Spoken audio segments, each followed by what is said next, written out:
Uh, oh, good afternoon and welcome to the Caregiver Teleconnection. My name is Glenda Rogers and I'm going to be your facilitator for today's session with Dr. Natalee Oliver.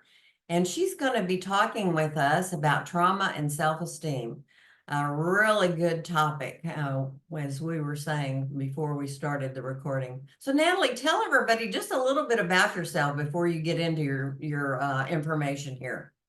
Sure. I live in Waco, Texas, and I have been working with older adults and caregivers in different capacities over the last 20 years.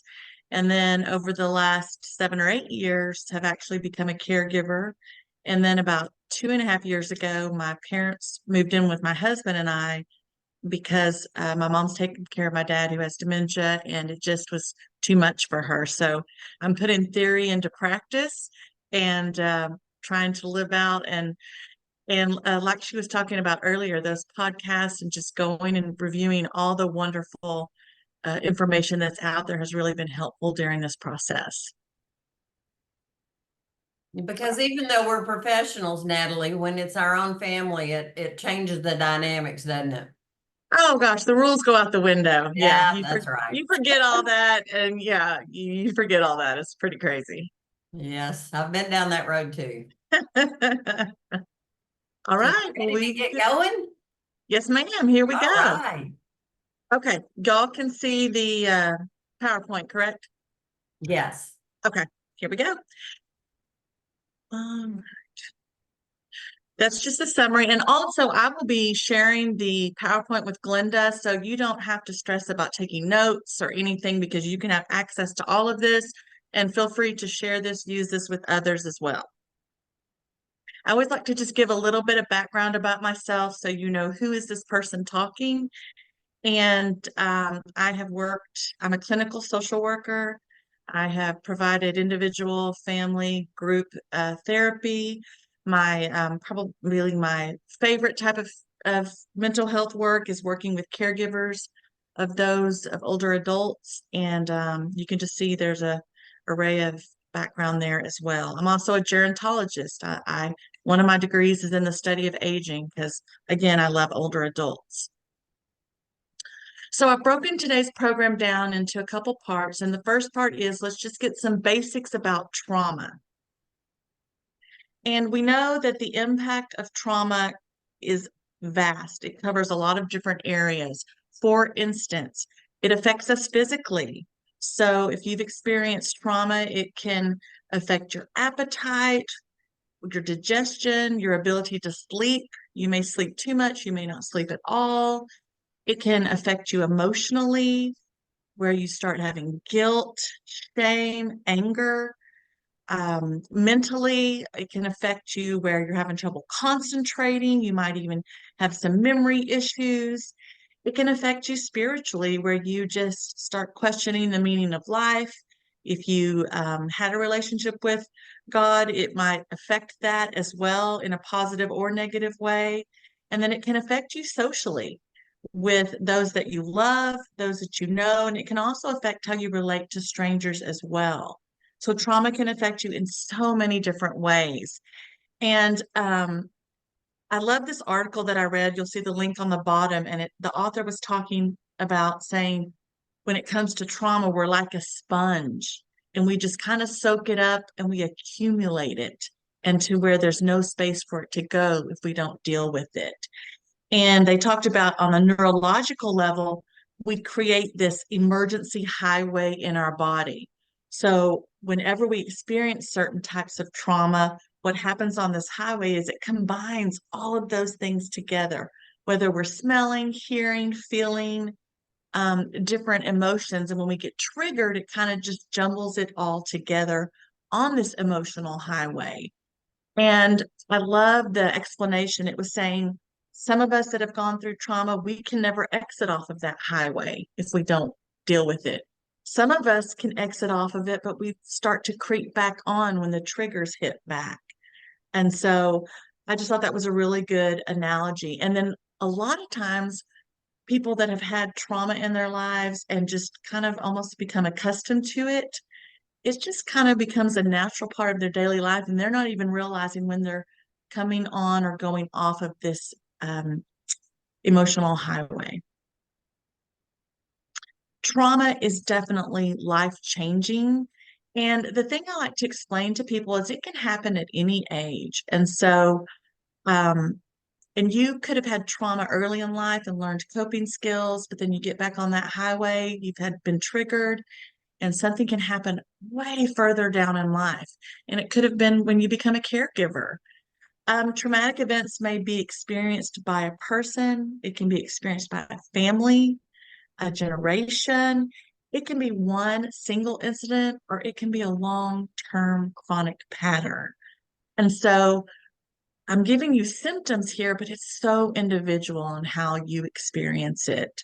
Here are some common examples of traumatic events: physical, sexual, emotional abuse, living with a family member that has physical or mental health conditions, or if they have substance abuse issues, domestic violence, chronic poverty, chronic racism, oppression.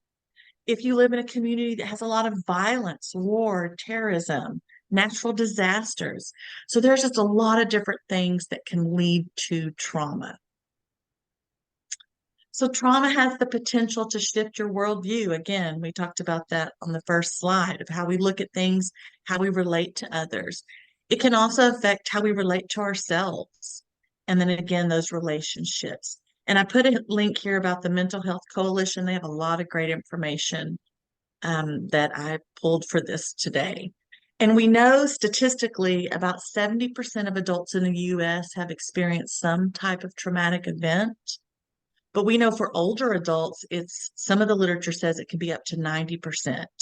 And then we know about 90% of the people that are getting behavioral health or mental health services in the community have experienced some type of trauma. And trauma is a risk factor in nearly all of behavioral health, that's mental health, and substance use disorders.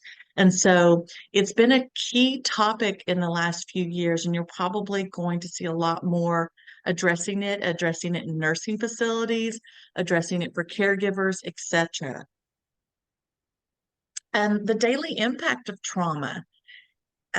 It can be where you start to kind of detach. You detach from yourself, almost like life is happening and you're just kind of there. You can become jaded, fearful, or mistrustful. You can have this diminished self sense of safety where you're just always on alert. You know, the smallest sound can make you jump. It can definitely put a strain on relationships, even with those who love you and care about you. It can change you. You can have something key with trauma is it you can have trouble regulating your emotions, meaning you don't want to act out this way, but you can't help it if you get startled, if you get upset, if something triggers your emotions. And of course, it can make you decline in work or school.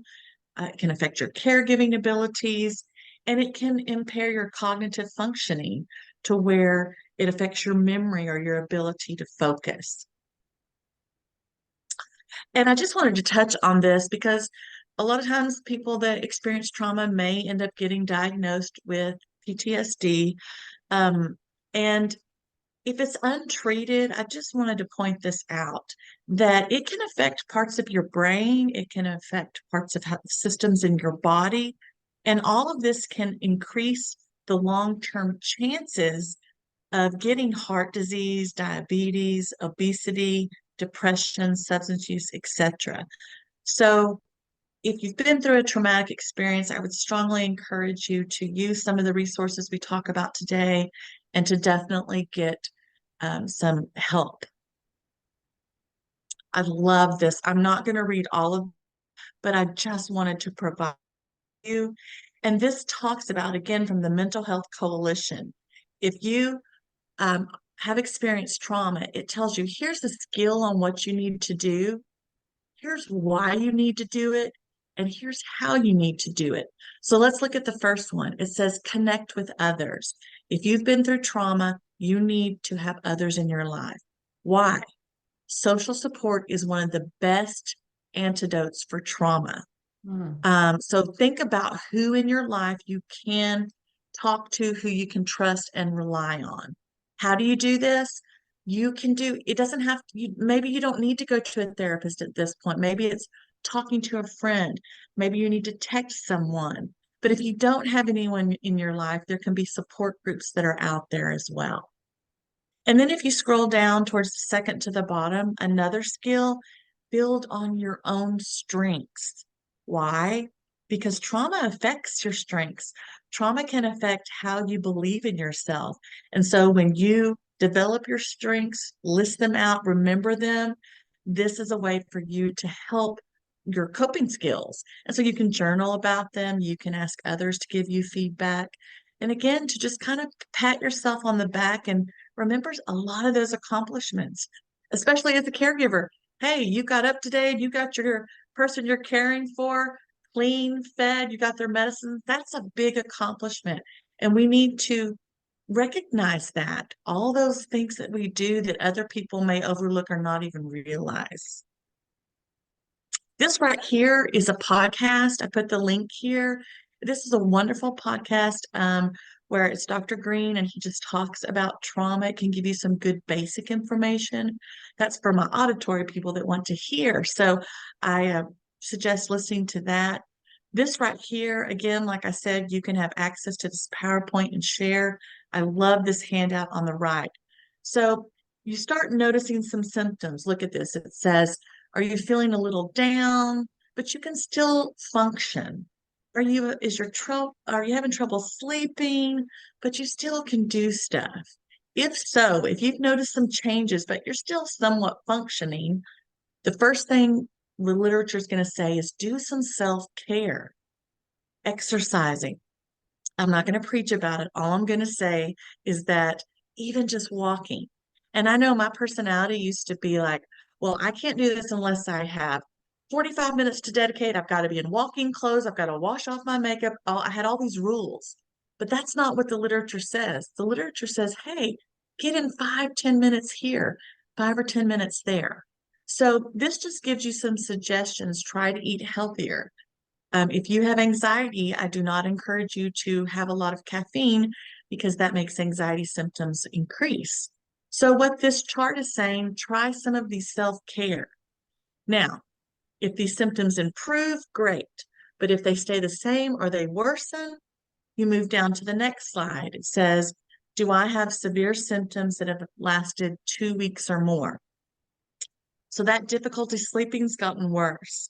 Appetite, you're not eating at all, or you're emotionally eating for everything. Are you struggling to get out of bed? I mean, if you've got depression or trauma, getting out of bed is can be a huge hurdle. Loss of interest in things that you used to enjoy. So you're not able to function at a good level. Well, you go down to the next step and it says, let's think about professional help. That can be psychotherapy, which is talk therapy.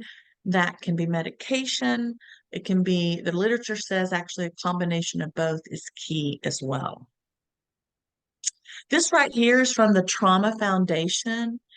These again are the link, and I wanted to put a copy of the books up here for my visual learners. And these are books that they recommend. And the first one on the left, The Body Keeps the Score, tons of professionals have read. I recommend you read it. It really helps you understand how trauma affects your body. You can find a lot of trainings by the author. And so if you need something to help you learn a little bit more, these are just some resources for that. So now I want to do a brief overview about self-esteem. Self-esteem affects many, many aspects of our lives because if we have higher self-esteem, we feel more confident. If we feel more confident, we're more willing to try new things because we believe in ourselves. We're more willing to express our opinions and we're better at making decisions if we have higher self-esteem. It helps us have positive relationships with others.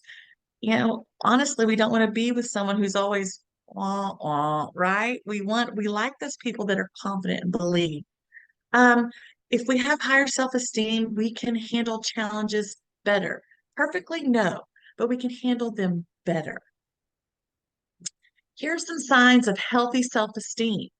The first one is just this positive self-image. And I love the description here. It says we can accept our strengths and we can accept our weaknesses and we can appreciate our own unique qualities. So it's not saying we have to be perfect, but we're not beating ourselves up for our weaknesses. And this kind of leads into the second one, self-confidence. We believe in our own abilities and we feel confident that we can face challenges and we trust ourselves and we believe that we can succeed.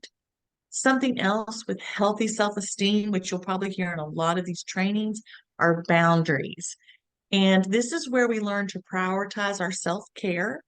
That's the making sure we get sleep, the personal time, eating better, those kinds of things. And we know our limits. And so we take care of our mental health as well. So this is also key when it comes to self-esteem. If you've struggled with low self-esteem for a majority of your life, those beliefs and those thoughts of where you're less than, that's kind of what you're comfortable with. That's kind of your identity. That's kind of what you know. And those feel very real to you. And so if you're hearing me say, oh, let's build your self-esteem, you might think, I can't do that. I can't reach that because you've had those negative thoughts coming in that say, I can't do that.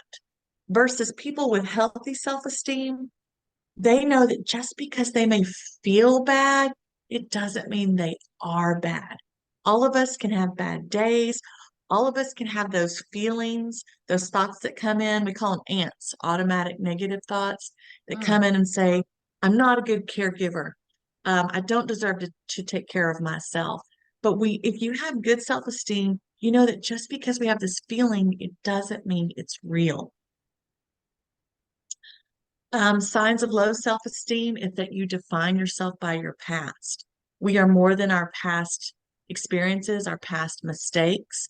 None of us are perfect, but if you have high self-esteem, you realize, okay, I did this and here's what I'll do moving forward. And we don't just live in the past. This one was key. I really loved when I was reading this article by this author. I believe he's a psychologist or psychiatrist, but he was talking about that if you have low self-esteem, you procrastinate on things you're actually passionate about. And this actually makes sense if we really process this. So if you have low self-esteem, you do those mandatory things you have to do, paying bills, taking care of your loved one, getting them dressed, etc. But if you have low self-esteem, he's talking about that you procrastinate on things that you care most about. Example, hobbies, traveling, fitness, self-care. Because if you have low self-esteem, you're not trusting yourself with these most important goals. That was an eye-opening, changing moment for me when I read that, because if we're not doing things to take care of ourselves, we're not valuing ourselves. So I thought that was really good. Another sign of low self-esteem can be that you're hypercritical of others. Think about it. If we judge others and we constantly can find the negatives about them, maybe that can help us feel better about ourselves and make us look better. So if we're constantly judging and criticizing others, that could be a sign of low self-esteem. You're unwilling to enforce those boundaries. Many of us can say we have boundaries and we can actually articulate those to others, but are we enforcing them? Because if you don't enforce boundaries, what you're telling yourself and what you're telling others, whether it's on purpose or not, is that their needs are more important than your own. And I'm not talking about the person you're caring for. That's different. I'm talking about others in general. You're still a priority. You're more than a caregiver. That is one role. It's a major role you have, but you have many other roles in life. And so being able to enforce those boundaries is you saying, hey, I am important. And that helps increase your self-esteem. This other one you probably either relate to or know someone. You overthink the little details. Indecision goes hand in hand with poor self-confidence. If you're indecisive, if you can't make a decision, that could be maybe you don't trust yourself. And so that's another key one as well. This one's key as well. 6, you rely on others to feel better. If you are chronically seeking reassurance from others to know how you feel about yourself, that could be low self-esteem. And so what you want to do is you want to work on building your own confidence and your own abilities, because once you accomplish something that you didn't think you could do, you feel so much better and it builds up your confidence. Another one is you struggle with compliments. If someone compliments you and you're like, oh no, that's because such and such. Maybe you're worried about what other people will think. Maybe you think you don't deserve it. And it's so funny, when I used to do therapy with older adults, um, if say I did my hair that day and it looked good and I came in and they said, well, your hair looks pretty, I would go, it does, doesn't it? And they would just laugh and say, I need to be more like you. You agree with it. And I'm like, if I do agree, I say it. If I don't, I'm like, no, it doesn't. It looks a hot mess. Ah, But but being able to accept those compliments, not in an arrogant way, but in a way that's like, I do believe that, yes, I really did work hard on my hair today and it does look good. Or fill in the blank of, it says here, having a healthy respect for yourself is key. This one was also an eye opener to me as well. If you're breaking promises to yourself, people with chronic low self-esteem have gotten into the habit of breaking promises to themselves. We get into habits where we say we're going to do stuff for ourselves and we don't do them. So again, if you frequently break promises to yourself, how could you trust yourself or be proud of yourself? That was eye-opening to me, because I always had this to-do list. And when it came to some of the stuff for myself, like walking, drinking water, taking time, I would kind of put those to the side. Well, that does kind of decrease your self-esteem because you're not prioritizing yourself. And then this other one, which I touched on earlier, those ants, automatic negative thoughts. All of us have thoughts that come onto our mind. And I'm not saying to not have those. What it's saying here is, what do you do with those thoughts? And we have a technique in therapy. It's actually called stop thought. So when that thought comes in your mind of you're a horrible caregiver, you can physically with your hand go stop. And then you replace it with, maybe I didn't do the best today, or maybe I didn't do what I wanted to do today, but I did the best that I could. And so you're training yourself to acknowledge those negative thoughts and stop them and replace them. So we've talked about trauma, we've talked about self-esteem. So let's talk about how trauma affects self-esteem a little more in depth. So traumatic experiences, like we talked about, can disrupt how people see themselves. And then early on, we talked about how trauma can really affect how you regulate your emotions. And this can really affect how you interact with others. A lot of words on here, but I'm just going to touch on some of this. It talks about how if you've experienced trauma early in life, your brain is still developing. The literature says your brain is still developing until you're about the age 25. So if you've had trauma early in life, you're making connections with those experiences and those emotions with everything that's going on. And so it can have an impact on the self-esteem and kind of who you are, because you're still developing who you are. And so this next part is talking about that trauma often causes the brain to enter in that fight, flight, or freeze response.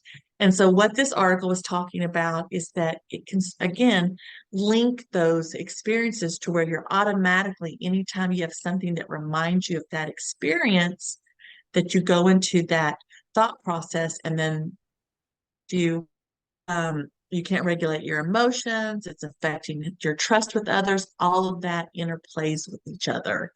And so it perpetuates this cycle of low self-esteem, because if you have triggers, you're not dealing with them, you're having bad relationships, you're not trusting yourself. It's just this cycle that can continually lower your self-esteem. I love this. I had not thought about this until I started preparing this. If any of you have heard of Maslow's hierarchy of needs, and this makes so much sense. It talks about that in life, you can't move up this pyramid until you've met the lower level. Well, the first one is physiological needs: food, water, warmth, rest. The next one is the one that's affected by trauma a lot: security and safety. As you move up, it talks about relationships with others, self-esteem, your psychological needs, and then meeting your full potential.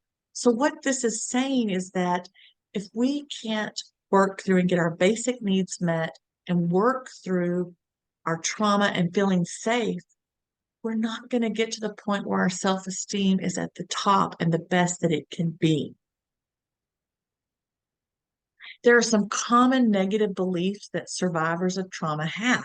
So if you're a survivor of trauma, see if you can relate to any of these. I don't deserve love. I'm a bad person. I'm really terrible.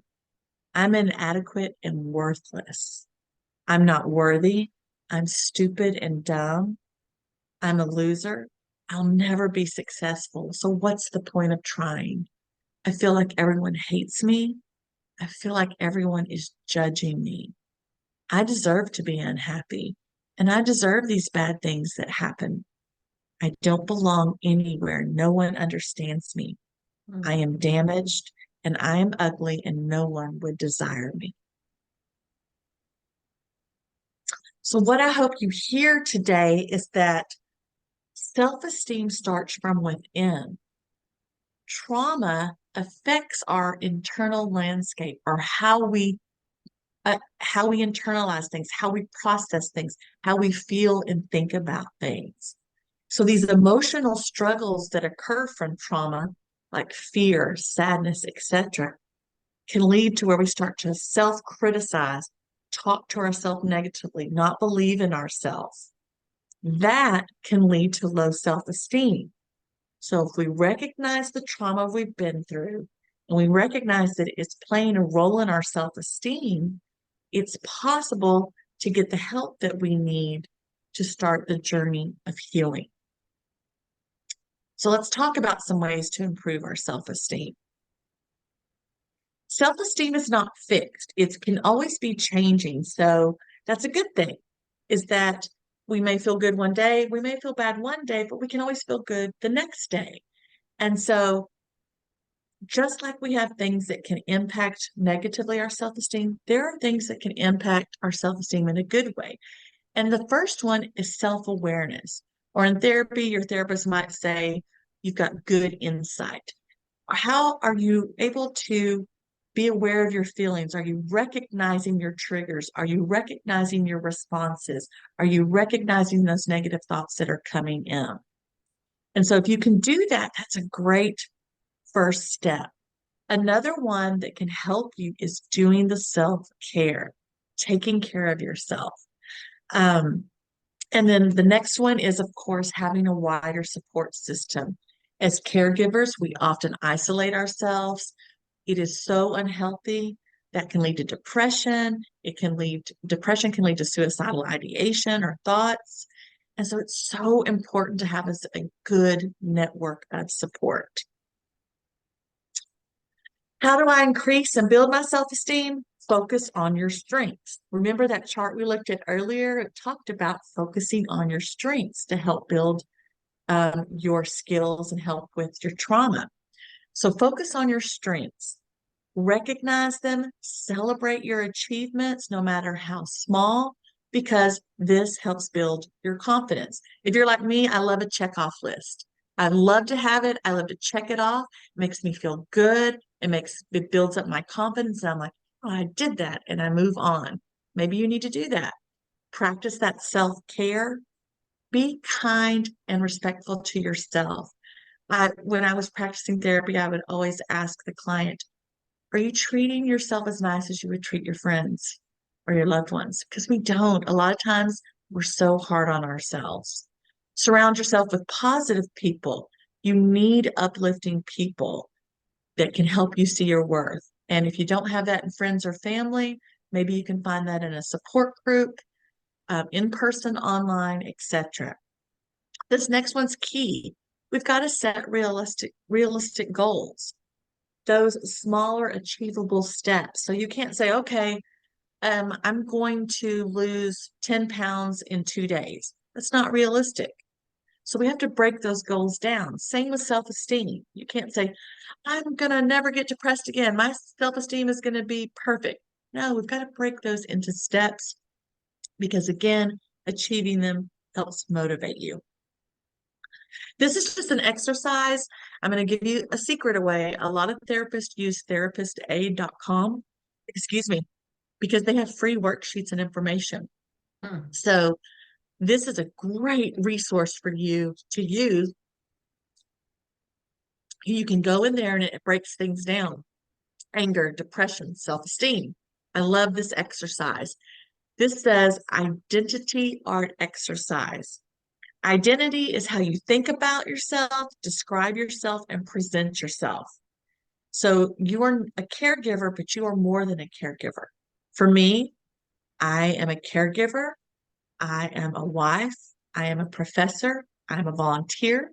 I'm a dog mom. I'm all those things. So I love this exercise. What you do is you break down the different roles that you have and you put in there, what does this mean for you, this identity? You might draw yourself. You might draw objects that you use in this role or symbols associated with this because it helps you process how you feel. It gives you the visual. It helps you just get all of this emotion and thoughts out and onto paper. This is a great exercise that you can do. And then you look at it and you process it and see, I am more than this, or I need help in this area, etc.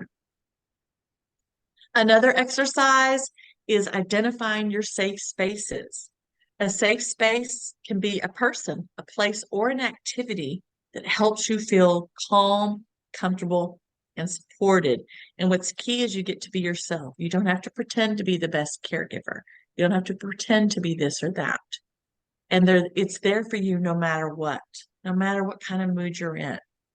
You need to recognize safe spaces and it can help you identify your strengths, coping skills, and social supports. I put a link to the worksheet here. We were talking earlier about identifying your strengths. Sometimes we have a hard time thinking of what they are. So I love this exercise. I've put this on a lot of my presentations because it's so important to know what are your strengths and to be able to articulate them. So you look at this and you circle what your strengths are, and it gives you a clear idea of what they are, how they can be used. Again, sometimes they're easy to recognize, while others may go unnoticed unless you look at them here.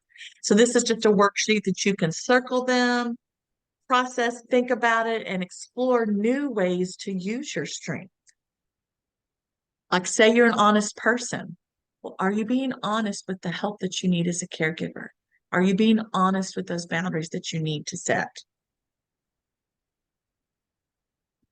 This right here, a lot of information about self-care, but I just wanted to point out two things. One is even small acts of self-care in your daily life can have a big impact.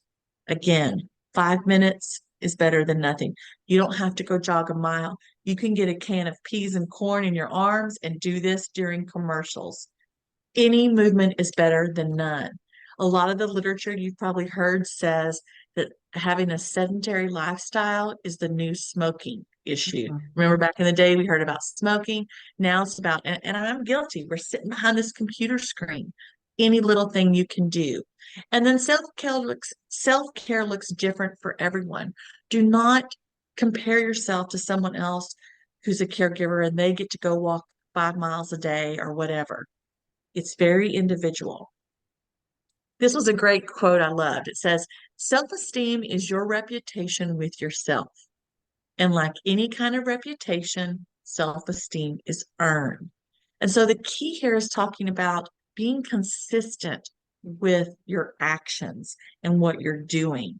So the number one, don't make promises to yourself that you can't keep. If you're not a morning person, don't say you're going to go exercise in the morning. Don't set yourself up for failure. Number two, ask for help when you need it, not because you want it. I love this. Some of us, like I'm the baby. Babies are known for having others do a lot for them, right? So we can get into this habit where we automatically ask for help. But again, if we want to build our self-esteem and our confidence, why don't we try to fix it first? But again, you have to know when to ask for help. But sometimes we can, if we stop, we can figure out some things. Stop having conversations with unproductive thoughts. You're going to know what I'm going to say here.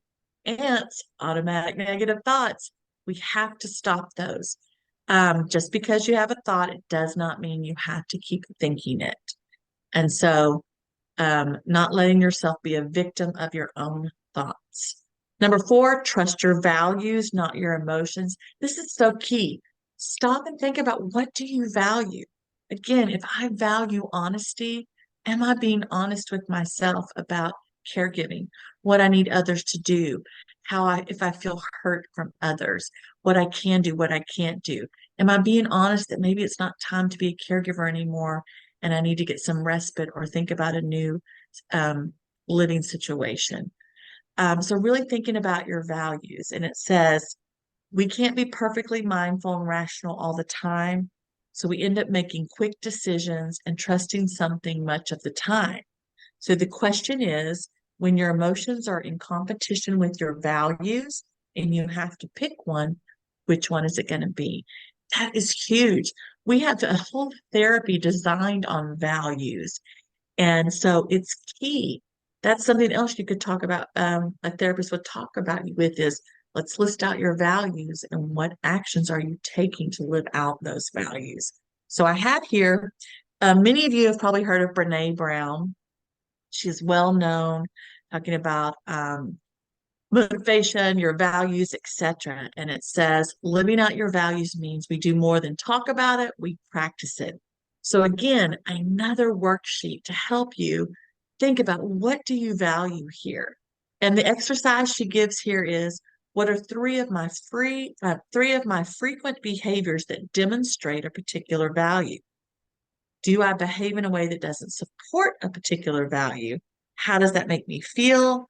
What's an example of a time when I was fully living a specific value? So this is a worksheet that you can do as well. Are we living out the values that we profess to have, that we want to have? And sometimes we just need a professional. Negative thoughts, feelings, trauma, it can be so ingrained from us, whether it's currently or even from childhood. We need to get professional help. There is hope. The most important thing is to be aware that everyone is different and so is their trauma. Do not compare yourself to others. This means that your healing journey can vary from person to person. It's important to approach self-esteem and trauma with sensitivity and consistent compassion. And this way, it's possible to break free from that cycle of trauma and low self-esteem. I've added some more additional resources here. The Trauma Survivors Network link is here. And this was an article I found. It says the 5 most underrated self-help books everyone should read. Click on that and see if there's something that stands out to you. 7 Habits Making You Emotionally Fragile. This is a great article to read, to look at and see, am I practicing these things? Am I thinking these things? And then I have a self-esteem quiz here. And I want to just look at some of the questions here. This is a quiz you can take. And I want to go over some of these questions. Are you more focused on outside approval? Do you have that hard time believing compliments? This one's key. Do you use outside things to judge your self-worth? Does it depend on what others think? Are you extremely hard on yourself if you make a mistake? And if I have any professionals here, imposter syndrome. Many professionals out there say, I'm not good enough. I can't believe I don't deserve these degrees, these licenses, these certifications. I shouldn't be helping others. That's a huge thing. And so are you experiencing that?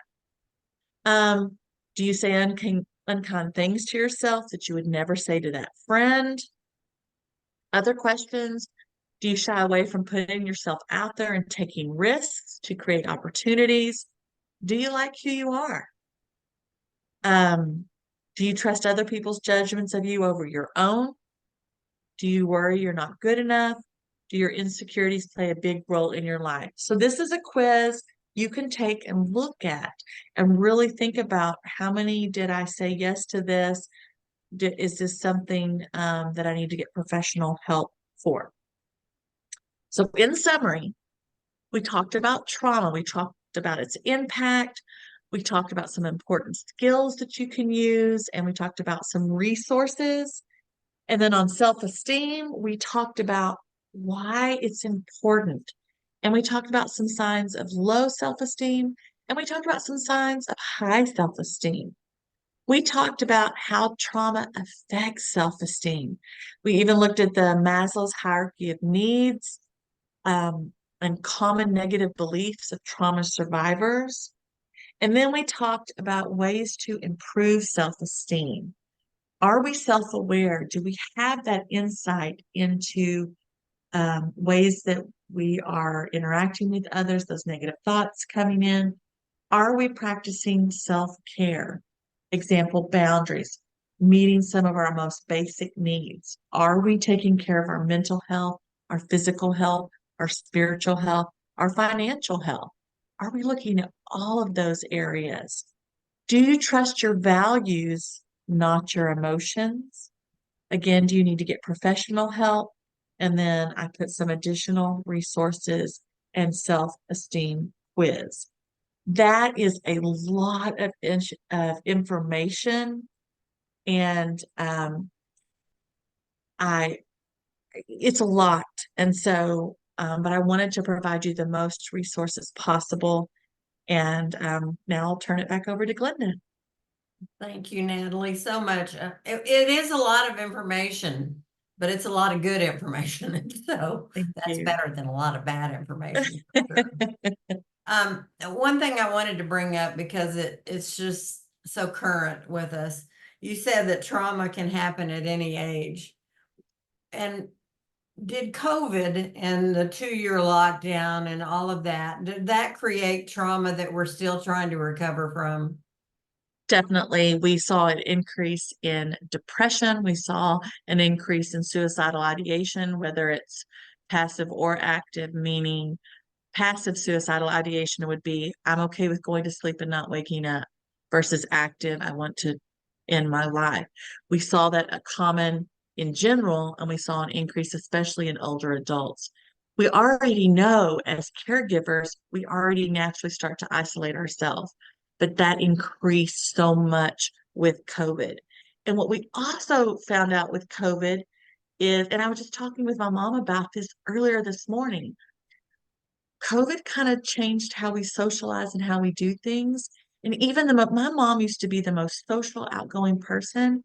She went to an event yesterday because I made her, and she came home and we talked about it, and she said it's just different. It was crowded. It was a lot of people, and I just felt weird. And that's not who my mom was pre-COVID. Mm. And so that it definitely played a role in so many areas and exacerbated trauma effects, depression, anxiety, etc. Yes, ma'am. Okay, well, I did want to touch on that. Excuse me, COVID is with us and will be forever, I believe. And so we need to realize how that affects us as individuals. Um, if you have a question, a comment, concern, the 3 C's that I talk about, you can unmute your microphone, you can raise your hand on Zoom, you can put something in the chat box. I saw earlier Minerva put that overthinking the minor decisions is really resonating with her. Hey, I think a lot of us can relate to that one for sure. Yeah, because sometimes we just think the worst case scenario, but I would also challenge you to stop and think, okay, if I make this decision, what is the worst thing? Is it really so bad? And then look back at my past Mm, decisions. I've made yeah. good decisions. My person I'm caring for is still alive. We're still doing okay. And so really to look back at your history and credit yourself again for all those little things that we do, that if you're not a caregiver, and this is someone again who educated on it professionally, and now as a practicing caregiver, eyes opened in a whole new dimension. And people Mm, that are not practicing it do not always understand everything you're doing. So to give yourself credit for that and the decisions you've made in the past. yeah, for sure. I see a couple of people have phoned in, and so if you would like to join the conversation, you can just press *6 on your phone, and that will unmute it, and then we'll be able to hear you. So, go back over here. No questions, comments? Boy, I'm really surprised because this is It's such just, a deep it's topic. heavy. It It is. is. It's a lot of information. And like I said, there's just a couple of those things that just really stood out to me of if we are not prioritizing our own needs, of course, our self-esteem is going to go down. And I had not connected those two before, but it could be something subconsciously telling us you're not important because you're not prioritizing, and then I'm not going to believe in myself. So I hope people really heard that, and it probably resonated with some people as well. Yeah, no. And the other thing I had not heard you mention before, or heard anywhere, was the ants. What do you call that when you do The automatic negative thoughts, that's Yes, those ones that come in and say, you'll never be a good caregiver. You're this, all those ones. It's human nature that they come in, but it's what do we do with it? exactly. And I wish I'd have been technologically savvy where I could have put a big picture of an ant over there in the chat box because I know of the negative thoughts. We all have them. But ants that's what they do. They bite on us a little bit at a time and make sores. And that's what those negative thoughts do. So I love that, Natalie. So thank you for Thank that. you. Sure. Christine says she's never made that connection before. And Christine, I'm not sure what you were talking about when you talked about that connection. So maybe, oh, look, Minerva put ants up for me. Thank you, Uh, Minerva. I we wanted would to have never do figured that. that.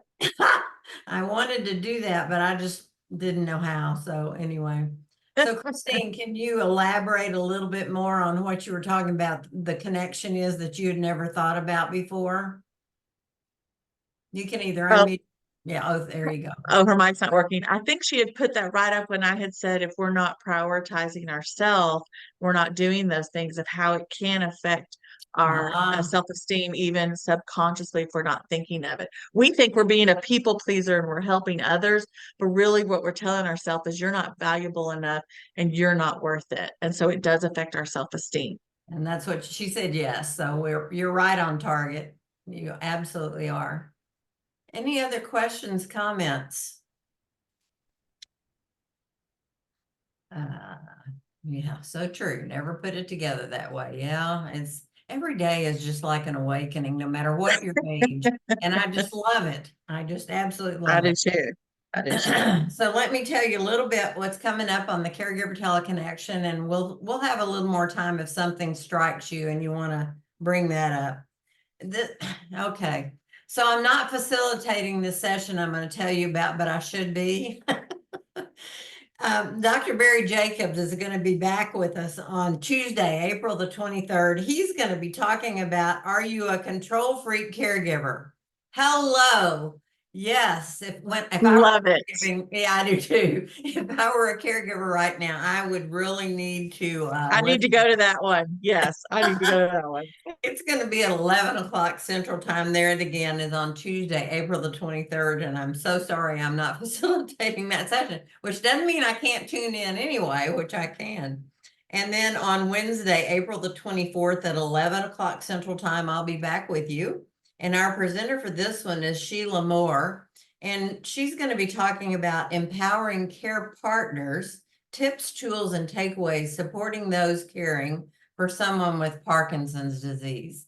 And so if you're caring for someone with Parkinson's disease or know someone, maybe this would be a really good session for you to tune into. And then our last session of the month, which I cannot believe April is already over, is on Tuesday, April the 30th, 10 o'clock Central Time. And this is with Deirdre Edwards. She's a nurse. Unique tips for family caregivers that will amaze you. That piqued my curiosity, what those could be possibly. Okay, let me Definitely. go back over here. Lou said, I procrastinate and break promises to myself. Oh my goodness, yes.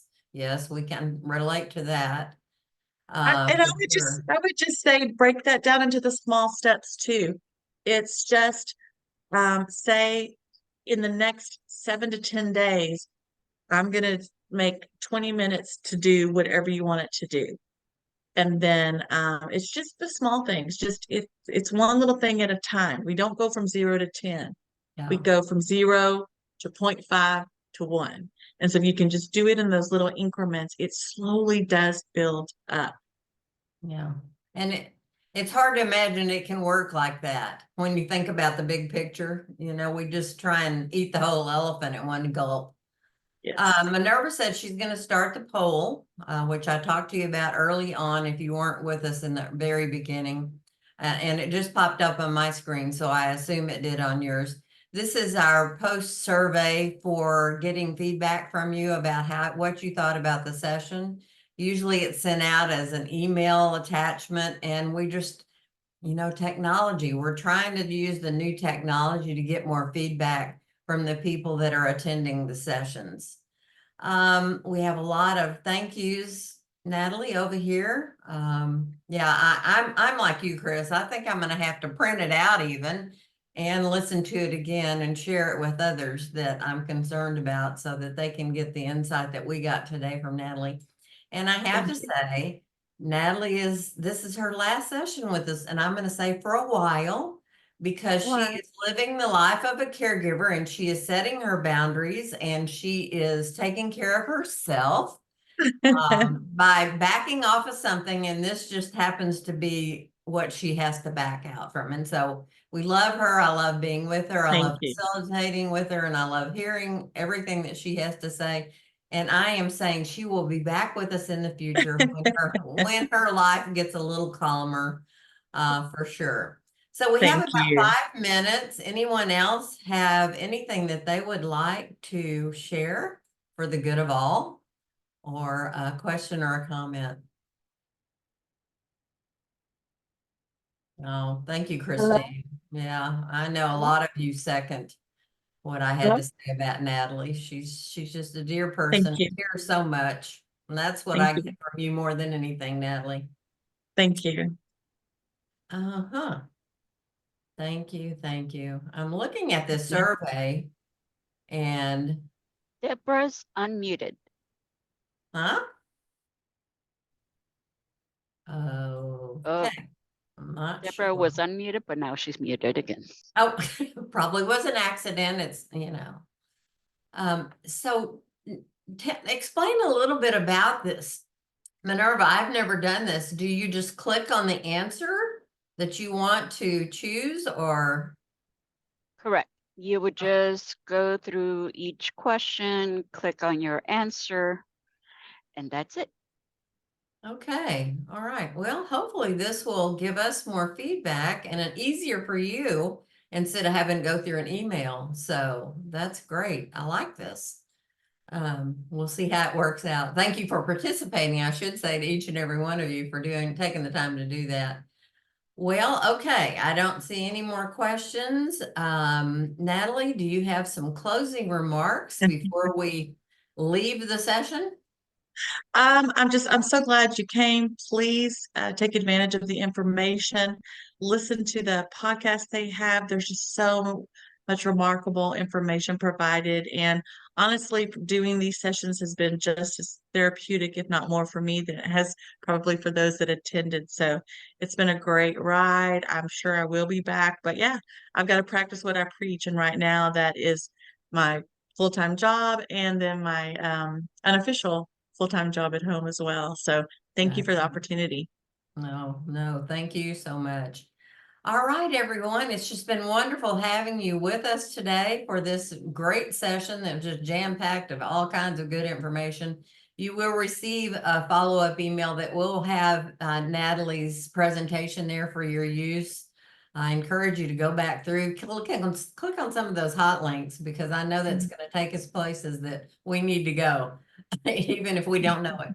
So I want to thank you again for being with us. Thank you, Minerva, for putting the ants up and for doing the poll for us. And I hope to see you real soon on future sessions. Take care of yourself and be kind to yourself. It's hard work that you're doing and it's appreciated. Bye-bye. Bye.